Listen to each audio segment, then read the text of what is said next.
بسم الله الرحمن الرحيم.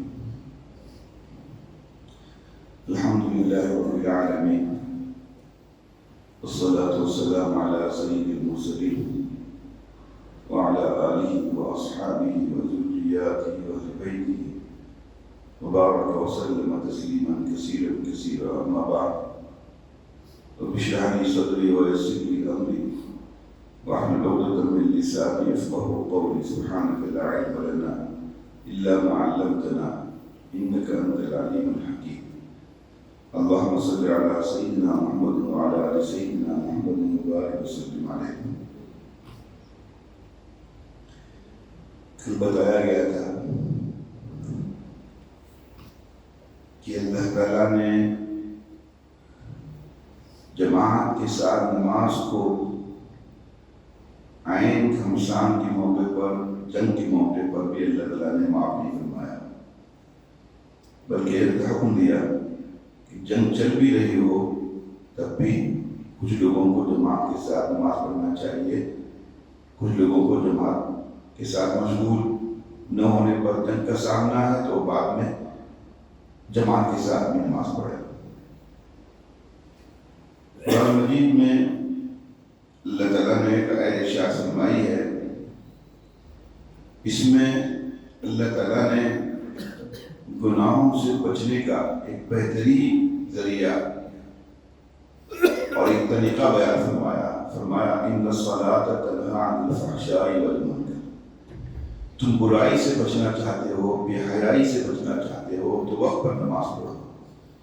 اسی لیے آپ دیکھیے جو 5 وقت کی جماعت کے ساتھ نماز پڑھتا ہے اس سے گناہ بہت کم سرزد ہوتے ہیں، اور جو آدمی گناہوں کے اندر مبتلا ہے وہ گناہوں سے بچنا چاہتا ہے، ایک تو اللہ کی توفیق اس کو اصل چاہیے، اس کے لیے دعائیں چاہیے، اور اس کے لیے تیسری چیز جو سب سے زیادہ مؤثر اس کے لیے گناہوں سے بچنے کا ذریعہ ہو سکتی ہے وہ نماز کی طرف اس کو آنا ہے۔ نماز وقت پر پڑھے تو اللہ تعالیٰ خود بخود گناہوں سے اس کو دور کرتے جائیں گے، یہاں تک ایک دن ایسا آئے گا نماز کی پابندی کی برکت سے اللہ اس کو ہر طرح کی گناہ سے ہمیشہ کے لیے بچائیں گے۔ یہ نمازیں یہ اللہ کی طرف سے بتائے ہوئے عبادات کے یہ مظاہر ایسے مؤثر ہیں کہ اس پر جو اللہ کی یہاں ملنا اصل وہی ہے مرنے کے بعد، لیکن جیسے جیسے زمانہ بڑھتا جا رہا ہے ایمان کمزور ہوتا جا رہا ہے، تو دینی اعمال اور فرائض اور سنتوں کی برکتیں اللہ دنیا کے اندر ہی ظاہر کرتے ہیں۔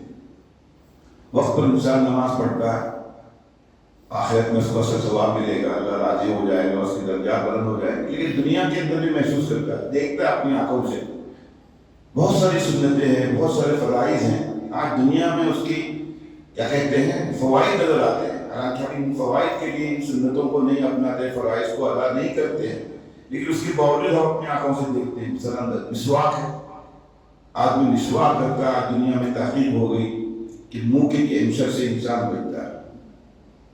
کھانے سے پہلے ہاتھ دھوتا ہے، بظاہر سنت ہے، لیکن 10 قسم کی پیٹ کی بیماری سے کھانے سے پہلے سے ہاتھ دھونا یہ اس کو روکنے کا ذریعہ بنتا ہے۔ چھوٹے چھوٹے بیکٹیریا ہوتے ہیں، کتنے آپ ٹیشو استعمال کریں، کاغذ استعمال کریں، اس سے وہ جاتے نہیں، وہ جاتے ہیں اس سے پانی سے جاتے ہیں۔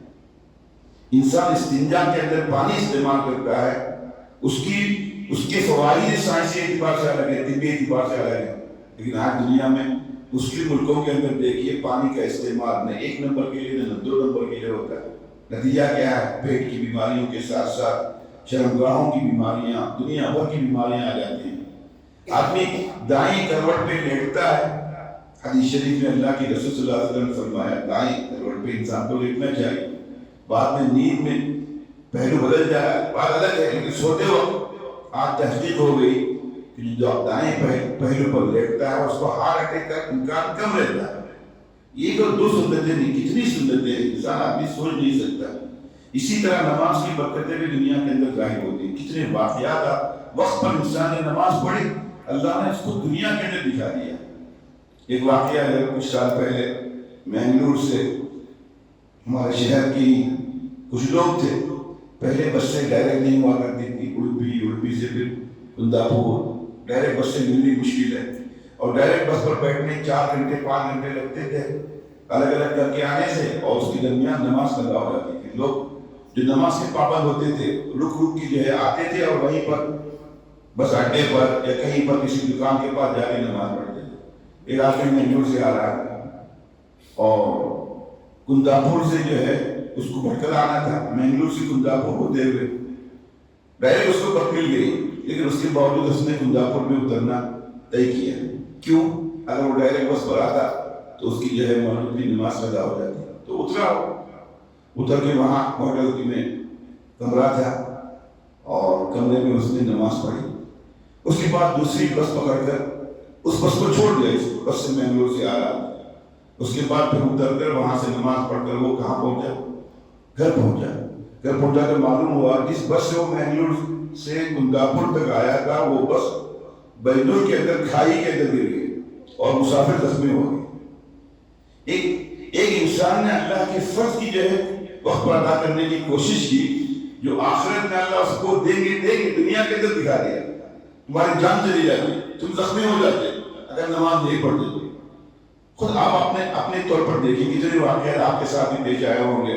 خود ہمارے ساتھ میں ایک واقعہ پیش آیا، ہم پڑھتے تھے، ہم جو ہے 1987 کا واقعہ ہے، ہمارا آخری سال تھا، ہم لوگ اپنے ساتھیوں کے ساتھ پکنک گئے ہوئے تھے جوگ فال، واپس آ رہے تھے اپنے ساتھیوں کے ساتھ، تو راستے میں مغرب کی نماز کا وقت ہو گیا۔ ساتھیوں نے کہا کچھ آگے جا کے نماز پڑھیں گے، کچھ لوگوں کہ ابھی نماز پڑھیں گے، اس طرح کی بات ہوتی رہی، تو یہ طے ہو گیا کہ نہیں، اذان ہوتے ہی فوراً رک کے نماز پڑھنا چاہیے۔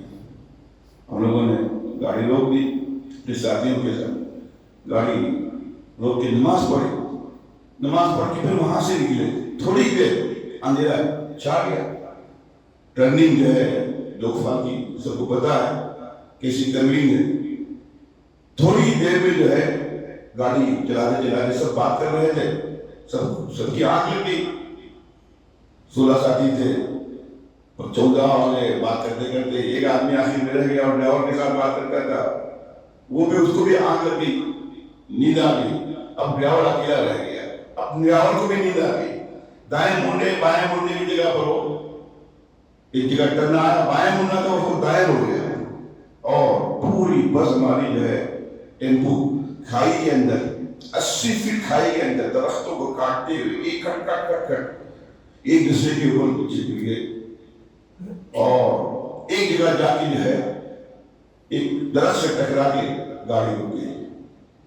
رات کا اندھیرا تھا، اس زمانے میں اس روڈ پہ گاڑیاں بسیں بھی نہیں آتی تھی، لاریاں بھی بہت کم چلتی تھی، کسی کی بات ٹیلی فون نہیں، 87 کی بات ہے، کسی طرح جان بچائے ہوئے گاڑی پلٹ گئی، دروازہ کھول کے ایک ساتھی جو ہے باہر آئے، چپل ادھر ادھر بکھری ہوئی تھی، کیسے اوپر چڑھ کے آئے، 80 فٹ آدمی سوچے، کھائی کے اندر، جنگل کے اندر، گہرائی کے اندر بس گر گئی ہے، اور پھر سے نکل کر پورے بچے کم عمر کسی طرح ایک دوسرے سے جو ہے درخت پکڑتے ہوئے اندھیرے میں اپنے جو ہے حساب سے جو ہے اندازہ لگاتے ہوئے سب درخت پکڑتے ہوئے کہاں پر پہنچ گئے؟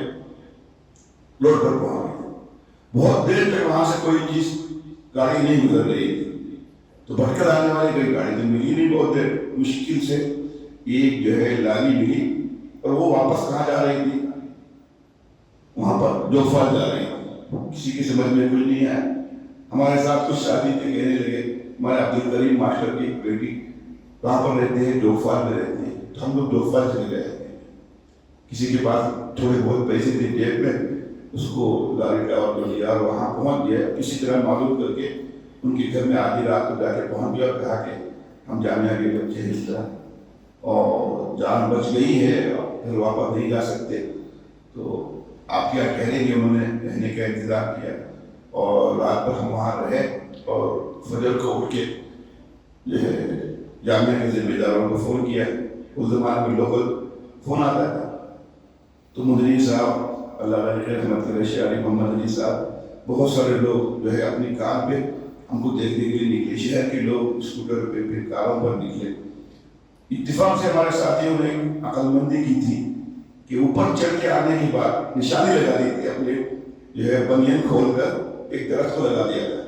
تاکہ دوبارہ ہم یہاں پر آئیں یا کوئی ہم کو ڈھونڈنے آئے تو ہماری گاڑی کہاں گری ہے معلوم ہو جائے۔ تو ان کو بتا دیا کہ آپ آتے جائیے اور آگے راستے میں بائیں طرف جو ہے ایک درخت میں جو ہے بندھن لگی ہوئی ہے، وہ اس کے نیچے ہی گاڑی ہوئی ہے۔ پھر ملبار ابراہیم کی گاڑی لے کے پورے شہر کے لوگ پہنچے اور جہاں ہم نے نشان لگایا تھا ہم لوگ تو وہیں رہے۔ انہوں نے جھانک کے دیکھا دور دور دور تک گاڑی نظر نہیں آ رہی تھی۔ کیا مسئلہ؟ یہ کہہ رہے ہیں کہ یہاں پر گاڑی ہے۔ تو نوجوان نیچے اترے 10 فیٹ 15 فیٹ 20 فیٹ 40 فیٹ، بہت نیچے اترنے کے بعد ایک درخت سے ٹکرا کر جو ہے بس پلٹی مان کر وہاں پر بیٹھی کھڑی تھی، مدد تھی وہاں پر۔ اور اس درخت کے نیچے ہی جو ہے بالکل ندی تھی۔ اگر اس درخت میں جا کے گاڑی نہیں رکتی تو گاڑی جو ہے ندی کے اندر بھی، اور قیامت تک پتا نہیں چلتا لاشیں کیا ہوئی بس کیا ہوئی۔ اور وہ لوگ اتر نہیں پا رہے تھے، چڑھنا تو ان کے لیے اور مشکل تھا۔ کسی طرح وہ نیچے اترے، اس کے بعد اوپر آئے، اس کے بعد وہاں سے ہم لوگ واپس آئے اور ہم سے پوچھ رہے ہیں کہ اتنے کانٹوں کے جنگل میں کیسے آپ چڑھ کے آئے؟ ہم نے کہا بالکل پتا ہی نہیں کیسے آئے، اللہ تعالیٰ لے کے آئے۔ اس پر ہم نے ایک مضمون لکھا، وقت پر نماز کی ادائیگی نے اس حادثے سے بچایا، کسی کو خراش تک نہیں آئی، چوٹ تو دور کی بات، ہلکا سا کوئی زخم کہیں سے بھی نظر نہیں آیا۔ حالانکہ گاڑی کر کے 80 فٹ گر گئی، الٹی ہو گئی، الٹ گئی گاڑی۔ تو اللہ بچانے پر آتے ہیں، کس طرح بچاتے ہیں؟ کچھ نہیں کی۔ اگر ہم وقت پر نماز نہیں پڑھتے، جماعت کرنے کی نیت کرتے تو اللہ شاید اس حادثے سے نہیں بچاتے۔ حادثہ کر کے اللہ نے دکھایا، ایسے دسیوں واقعات دنیا میں۔ تو وقت پر نماز کی ادائیگی انسان کو آخرت میں جو دیتی ہے، دنیا کے اندر اس کے فوائد نظر آتے ہیں۔ اسی لیے اللہ کے رسول صلی اللہ علیہ وسلم نے فرمایا، ایک صحابی نے پوچھا سب سے افضل عمل کیا ہے، سب سے اچھا عمل کیا ہے؟ اللہ کے رسول نے فرمایا وقت پر نماز کی ادائیگی۔ وقت پر مطلب صرف نماز ادا کرنا نہیں، اذان ہوتی ہی۔ ہمارے عورتوں کا حال کیا ہے؟ مرد تو دور کی بات، جماعت میں کتنے لوگ شریک ہوتے ہیں، فجر کی نماز باقی نمازیں دیکھیے، عورتیں ہمیشہ عام طور پر معمول بن گیا ہے اگلی اذان سے 10 منٹ پہلے 15 پہلے پہلی عورتیں تھیں، اذان سے آدھا گھنٹہ پہلے نماز کی تیاری، وضو کرنا، تیار ہونا، وقت پر نماز پڑھنا۔ کتنے مسائل انسان کے حل ہو جاتے ہیں اللہ تعالیٰ وقت پر نماز کی ادائیگی۔ تو عورتوں کے لیے جماعت نہیں، اس کا مطلب یہ نہیں کہ جب چاہے نماز پڑھے، قضا نہ کرے۔ جتنی جلدی نماز پڑھیں گے اللہ اتنا زیادہ ثواب دے گا۔ وقت پر نماز کی ادائیگی، اول وقت میں نماز کی ادائیگی، یہ دگنے ثواب کا ذریعہ بنتی ہے۔ کوشش کرنا چاہیے جیسے ادا، زندگی کا کوئی بھروسہ نہیں، ہم نماز کے انتظار میں رہیں گے، بعد میں ہو سکتا ہے کہ ہمارا انتقال ہو جائے اور نماز ہمارے ذمہ رہ جائے۔ یہ الگ بات ہے کہ نماز قضا کرنے کا عذاب نہیں آئے گا، لیکن اگر وقت پر نماز پڑھیں گے تو ہمارا آخری عمل اللہ کے نزدیک کیا ہو جائے گا؟ نماز وقت کی ادائیگی کا ہو جائے گا۔ تو کوشش کرنی چاہیے جیسے اذان ہو جائے اول فرصت کے اندر گھروں میں بھی عورتیں جن کو بھی نماز پڑھنا ہے عورت نماز پڑھے، مرد ہے اذان ہوتے ہی گھر سے نکلے۔ کل بتایا گیا تھا وقت پر نکلیں گے تو ہم سنتیں بھی پڑھ سکیں گے، وقت جماعت کے ساتھ شریک بھی ہو سکیں گے، صف اول بھی ملے گی، تکبیر اولیٰ ملے گی، اور سب سے بڑھ کر اللہ کے رسول صلی اللہ علیہ وسلم جو فضیلت ہے نماز کو وقت پر اول وقت پر پڑھنے کی، وہ فضیلت بھی حاصل ہو جائے گی۔ اللہ تعالیٰ ہم کو ہمیشہ وقت پر اور اول وقت کے اندر نماز پڑھنے کی توفیق عطا فرمائے۔